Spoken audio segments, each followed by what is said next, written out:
Half টাইমে যেটা বলছি এখনও সেটাই বলবো। আফটার দ্য ফার্স্ট হাফ আমার মোটামুটি যা খেলা থেকে পাওয়ার এক্সপেকটেশন ছিল বা যা পাইতে পারতাম সেটা পেয়ে গেছি। খেলার প্রথম 10 মিনিট এবং খেলার 10 মিনিটে we couldn't win the match. খুবই আনফর্চুনেট, দুঃখজনক, বাট আমি হতাশ না, বিরক্ত এবং ফ্রাস্ট্রেটেড অবভিয়াসলি, বাট হতাশ একদমই না, cause we are the significantly superior team. এই ব্যাপারে আমার কোনো সন্দেহ নাই। অ্যাথলেটিকো মাদ্রিদের সাথে আমরা লা লিগাতেও যে ম্যাচটা হারছি, I was really happy about it after the match. কিন্তু অনেকেই উইয়ার্ড মানে কিছু রিয়াকশন দিছে, বাট ওই ম্যাচটার পরও আমি যেরকম হ্যাপি ছিলাম, আজকের ম্যাচটার পরও আমার আসলে খুশি হওয়া ছাড়া আর কোনো কারণ আমি পাইতেছি না, বিকজ ইট রিয়েলি শোড যে what we are made of. And আবারও বলি, this is and all that matters to me.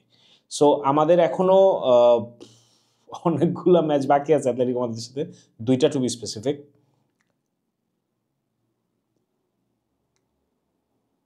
খেলা হবে। লোক, first half was not just about a comeback. First হাফে আমরা যে জিনিসটা 2016-র পরে বার্সেলোনাতে দেখি নাই, লুইস এনরিকের মাইন্ডসেট, এমএসএন থাকাকালীন যে ধরনের একটা কনফিডেন্স এই টিমটা ক্যারি করতো, that we did not C any longer. So আমাদের যেই জায়গাগুলো ঠিক করার দরকার ছিল তার মধ্যে সবচেয়ে টপে ছিল মনোবল, কনফিডেন্স, রিজলভ। সেটা আমরা এই সিজনে অনেকগুলো প্রমাণ পাইছি। রিয়াল মাদ্রিদের এগেইনস্টে লাল কার্ড খাওয়ার পরেও খেলা, কামলি শেষ করা, আরও কিছু বেনফিকার সাথে কামব্যাক, অ্যান্ড অনেক টাফ লা লিগা ম্যাচ, ক্রুশাল ম্যাচ 1-0 বা 2-1 এরকম ডিফারেন্সে বের করে নিয়ে আসা, এইগুলা না মানে একটা দলের ইমপ্রুভমেন্টের সবচেয়ে বড় সাইন। 5-0 7-0 ওই খেলাগুলো নিয়ে আমি অত বেশি হাইপটাপ থাকি না, ওইগুলো নিয়ে আমি এত বেশি বদার্ডও না। ওইটা হবেই, when you have quality like Lamine Yamal, Pedri, Raphinha, ওই জিনিসগুলো হবেই। সো আজকের মতো ম্যাচগুলো ইজ বেসিক্যালি যেখান থেকে আপনার কিউজগুলো নিতে হবে। সো যেটা আমি প্রথমেই বললাম, ইটস আনফর্চুনেট যে আমরা খেলাটা শেষ করতে পারি নাই। 2 গোলের মানে 2 গোলের একটা ডেফিসিট থেকে শুরু করছিলাম, ওখান থেকে 2 গোলের একটা লিড নিয়ে খেলাটা শেষ করা উচিত ছিল, সেখান থেকে খেলাটা সমতায় শেষ হয়েছে। অ্যান্ড যখন অ্যাথলেটিকো মাদ্রিদ 2 গোল দিয়ে দেয়, তখন যদি আপনাকে অফার করা হতো যে এটা খেলাটা ড্রতে শেষ হবে, আমার মনে হয় অনেকেই রাজি হইতো। বাট একটা আফসোসের জায়গা হচ্ছে যে হোম গ্রাউন্ডে we couldn't win the match. এটা ডেফিনেটলি সবাইকে একটু রাগান্বিত করবে, and it's a good thing. এই ফ্রাস্ট্রেশন, এই রাগটা নিয়ে we need to go and face Atletico Madrid. এই ক্ষোভটা থাকা লাগবে লা লিগাতে, এটার ঝাঁজটা মিটাইতে হবে। বিকজ আমি আবারও বলবো, we were not just superior, আমরা সিগনিফিকেন্টলি সুপিরিয়ার টিম ছিলাম than Atletico Madrid, significantly superior. Anyone who understands football could see Barcelona and Atletico মাদ্রিদের মধ্যে the gulf in difference is huge. So result নিয়ে আমি bothered না, but লাস্টে ওই আফসোসের জায়গাটা as a Barcelona fan definitely থাকবে।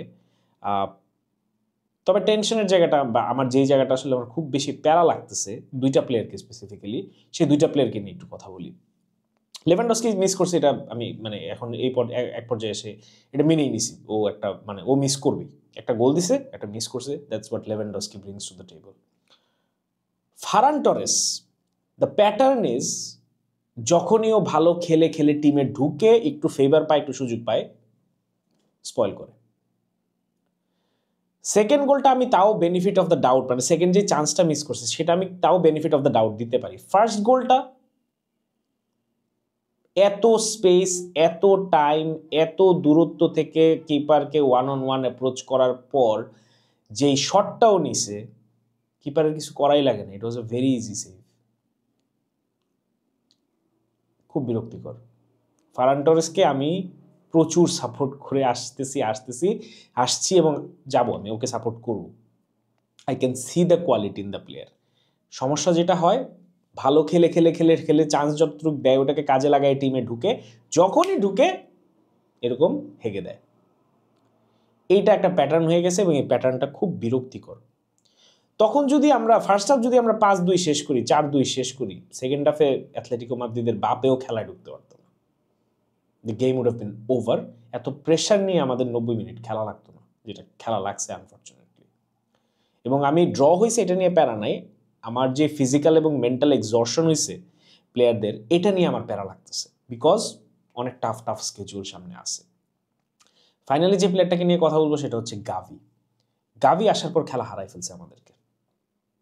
মিডফিল্ডে গাভি একদমই কিছুই করতে পারে নাই। থার্ড যে গোলটা ছিল সেটা ডেফিনেটলি গাভির থামানো উচিত ছিল, ডেফিনেটলি গাভির ওটা ব্লক করা উচিত ছিল।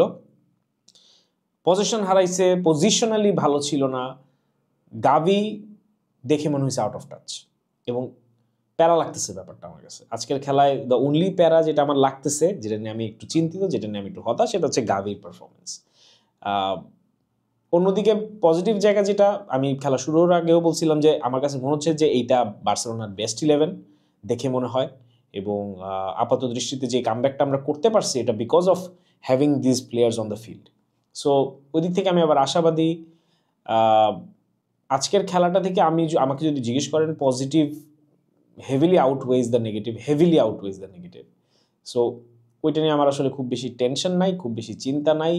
কোপা ডেল রে জেতার অডস আমি সবচেয়ে কমে দিছিলাম, সো এটা যদি আমরা ফাইনালে যেতে পারি ভালো কিছু হয় আমার জন্য বোনাস।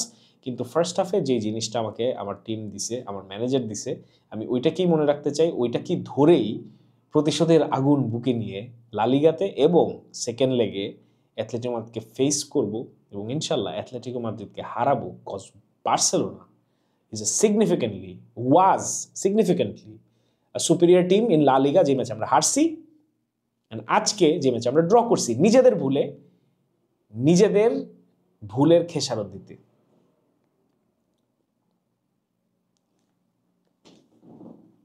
দেখা হবে, কিছু হিসাব মিলানো বাকি আছে তরমুজ ব্যবসায়ীর সাথে। See you soon.